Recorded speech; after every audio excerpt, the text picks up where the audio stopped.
Je m'appelle Sylvain Tesson, je suis écrivain. J'ai voyagé en Arménie depuis les années 1994.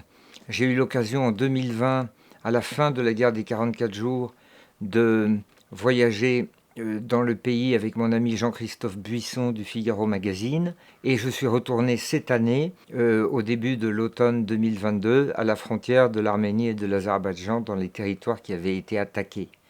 J'ai toujours, au cours de ces voyages, éprouvé la même chose, c'est-à-dire une forme de proximité, de cœur, d'affinité élective, d'amitié pour ce pays. J'ai l'impression qu'il y a un voisinage d'esprit, de foi, de mémoire, d'esthétique, de culture, enfin une sorte de familiarité.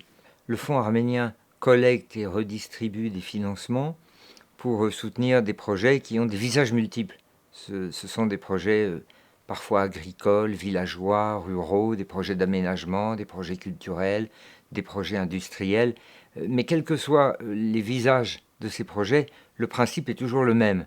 Le principe, c'est que pour résister, il faut demeurer. La stratégie de l'Azerbaïdjan, c'est d'essayer de pousser les Arméniens à partir. La résistance, c'est de rester. Mais pour rester, il faut un financement. Il faut un financement pour cultiver la terre, pour s'occuper de son patrimoine et pour élever ses enfants. C'est-à-dire pour le présent, le passé et l'avenir.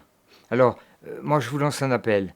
Je vous demande d'aider le Fonds arménien, de verser vos dons, de téléphoner du 17 au 20 novembre, de participer au Phonéton dont j'ai l'honneur d'être le parrain.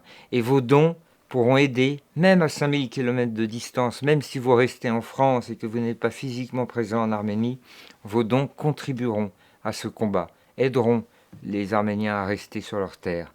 Le Phonéton se propose d'aider l'Arménie à demeurer, à persister dans son être et dans sa vérité géographique sans qu'elle soit redessinée par des prédateurs.